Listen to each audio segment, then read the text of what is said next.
Bom, agora vamos com um novo exemplo aqui, ainda no tema da pesquisa pós-eleitoral. E esse exemplo aqui, junto com o próximo, é muito bom para a gente perceber qual que é a influência do aumento da amostra na confiabilidade dos parâmetros de um teste hipótese. Então, vamos para o exercício. O exercício diz o seguinte: em uma pesquisa pós-eleitoral com 60 eleitores, né, então, o primeiro ponto importante aqui, 60 eleitores, mostrou que 70% deles afirmaram que foram votar no dia da eleição, ou seja, que compareceram lá na urna, né, teve comparecimento eleitoral. Contudo, os registros eleitorais mostram que apenas 60% dos eleitores foram de fato votar. Então, com base nesses valores, você desconfia que as pessoas estão mentindo, ou seja, que disseram que foram votar quando na verdade não foram. Os dados permitem dizer isso, os dados dessa pesquisa permitem afirmar a hipótese de que as pessoas mentem com relação a isso nas pesquisas pós-eleitorais. Use o índice de confiabilidade 95%. Então tá bom, então vamos aqui formular essa hipótese, a hipótese que as pessoas estão falando que foram votar quando na verdade não foram, e vamos pensar se esses números nos permitem dizer isso. Então vamos começar com algumas definições. Eu vou começar chamando aqui de DE, vou colocar aqui um Dzinho aqui, ó. Vamos começar de novo esse D. Volta. Aqui, ó. D, melhorou. E, vou colocar um exemplo pequeno.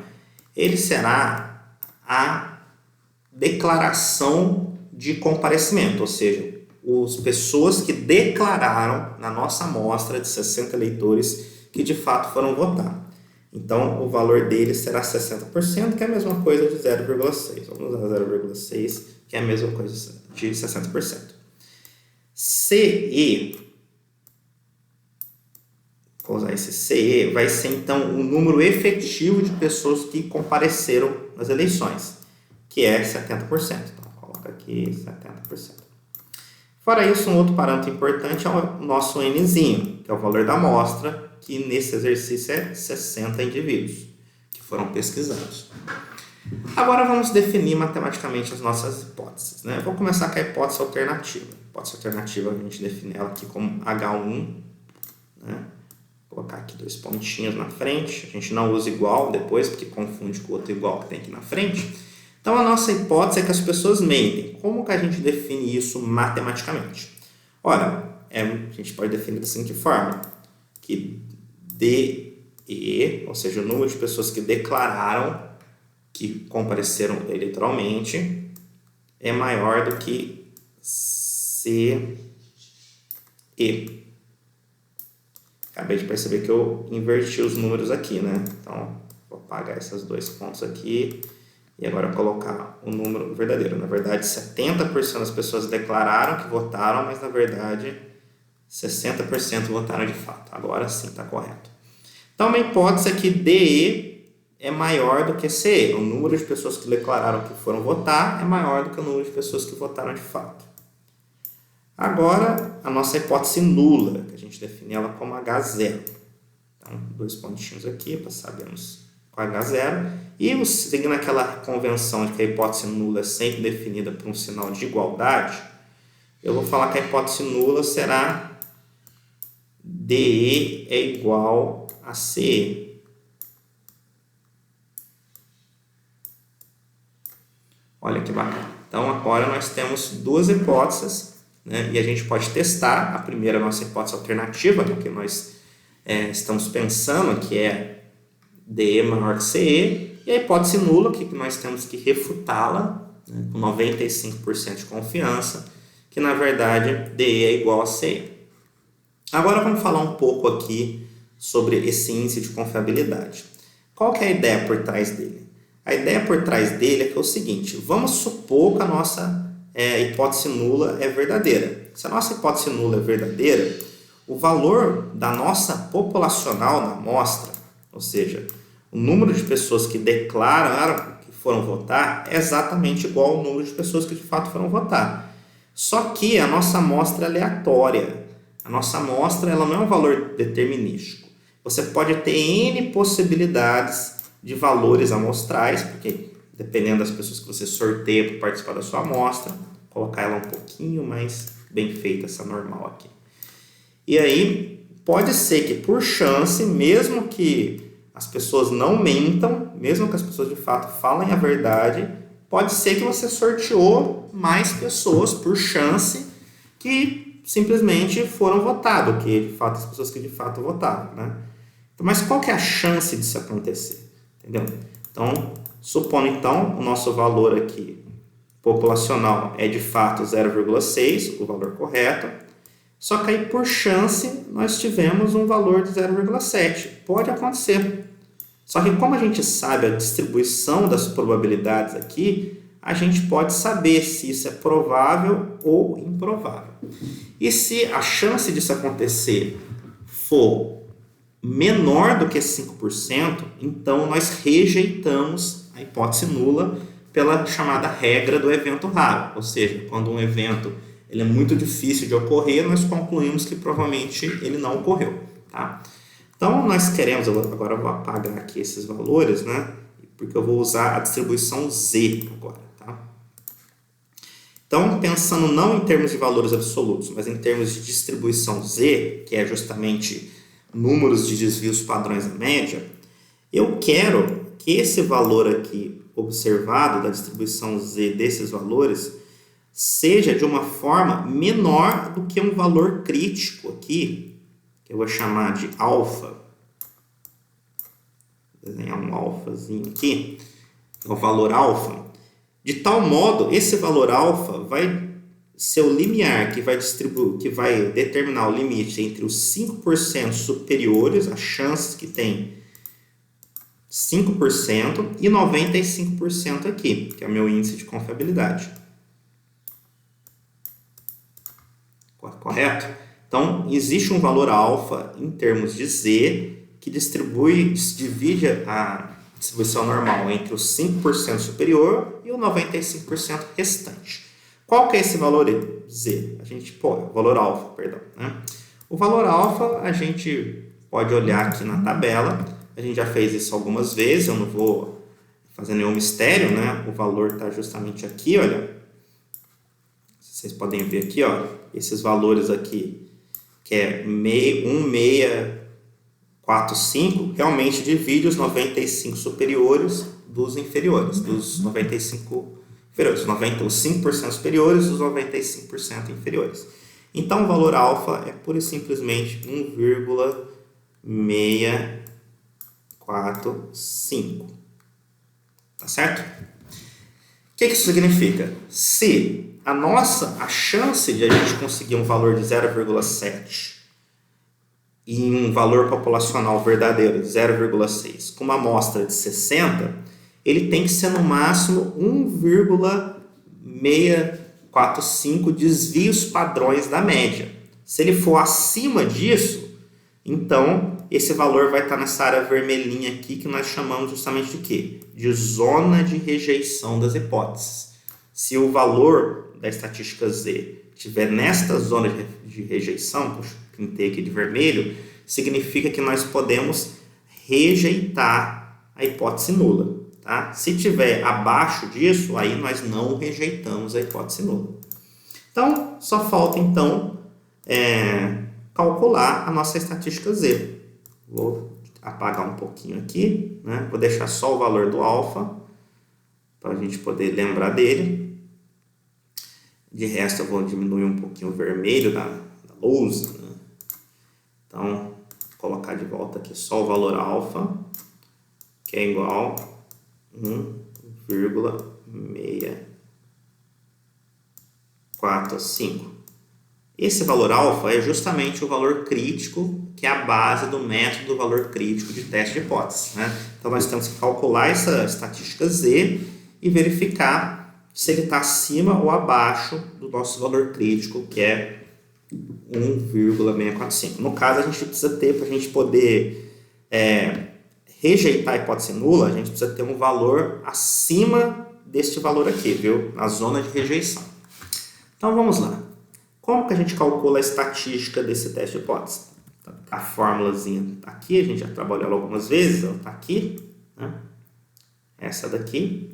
eu vou transportar a fórmula para cá, copiar ela, né?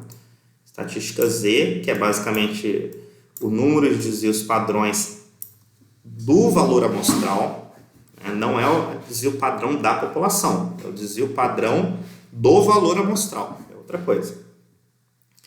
É igual a P chapéu, que é o valor testado, menos P, que é o valor populacional, e aqui a gente tem o desvio padrão, vou apagar isso aqui e fazer de novo, que é o desvio padrão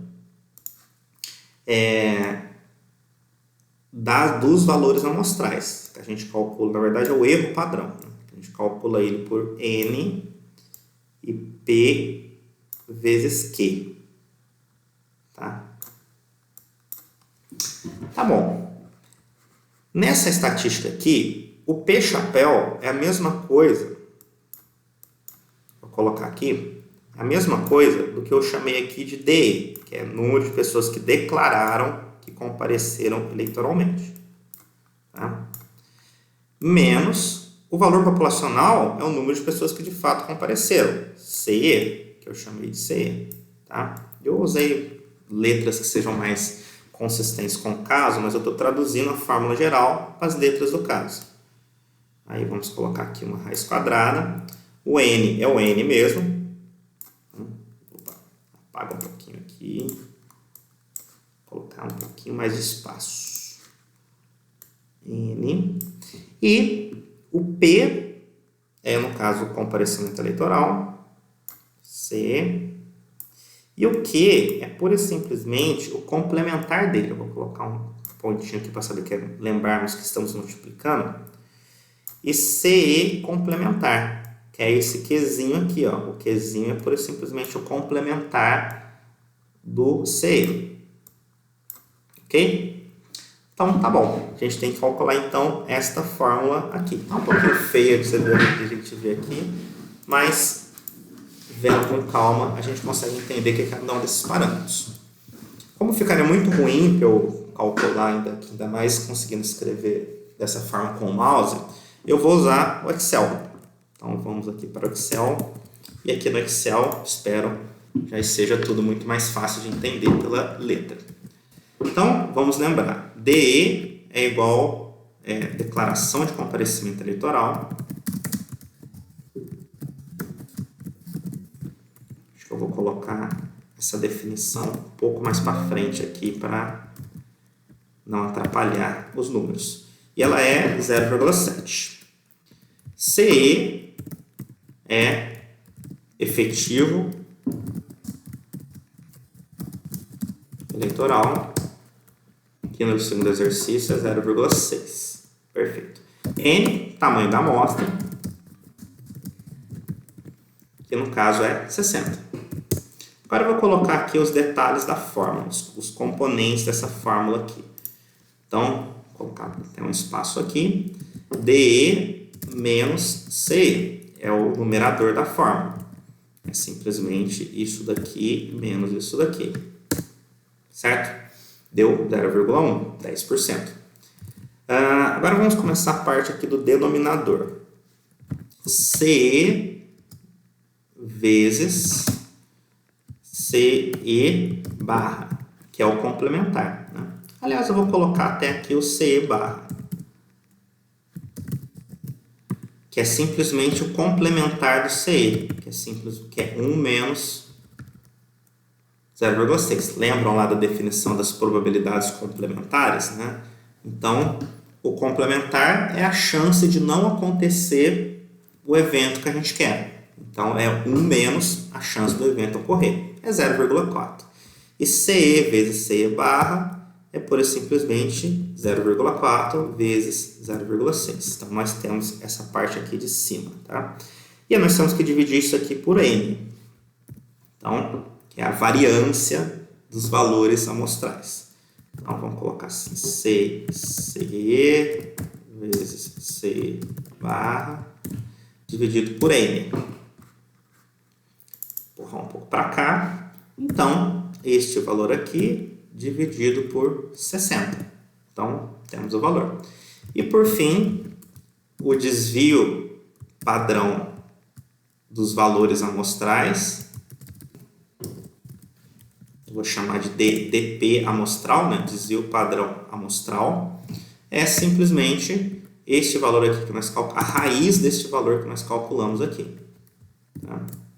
Que equivale, se a gente for pegar a fórmula, por exemplo, todo esse denominador que está aqui, vou usar a fórmula que equivale a todo esse denominador que nós temos aqui embaixo. Certo? Então, nós calculamos e deu aqui 0,6. Então, a estatística Z, a última calculação que nós fizemos, é igual a 0,1, que é o numerador da fórmula, dividido por esse valor aqui, que é o denominador. Resultado, 1,58, aproximadamente. Então, volta para cá. Isso aqui tudo vai dar 1,58. 1,58 está na zona de rejeição daqui? Resposta, não está.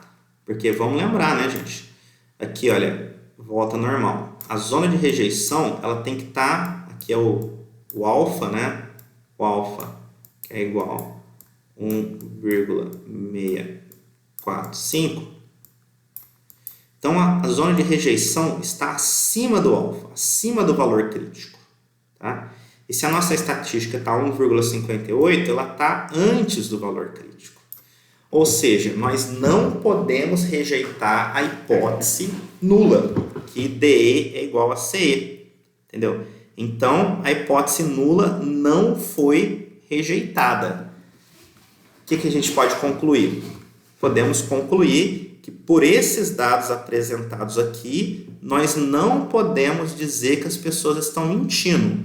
Existe uma chance razoável de que essa discrepância entre os 70% e os 60% tenha ocorrido justamente por sorte. Coincidiu que nesses 60 eleitores que a gente pesquisou, né, eles foram votar mais do que a média da população geral. Com 60 eleitores, um número relativamente pequeno, e essa diferença de 10%, a gente pode, então, razoavelmente, pelo menos, né, não com 95% de confiança, a gente pode concluir que pode ser simplesmente uma questão de chance, de acaso. Não dá para afirmar que as pessoas estão mentindo, tá bem? Então, esse é o raciocínio que deu para fazer com esse teste de hipótese. Então, nesse caso, nós não conseguimos confirmar a hipótese, ou melhor, não temos elementos que suportem a hipótese alternativa de que DE é maior que CE, e a nossa hipótese nula não foi rejeitada, ou seja, nós não podemos dizer com 95% de confiança que a hipótese nula é falsa. Tá bem? Vamos agora para o próximo exemplo.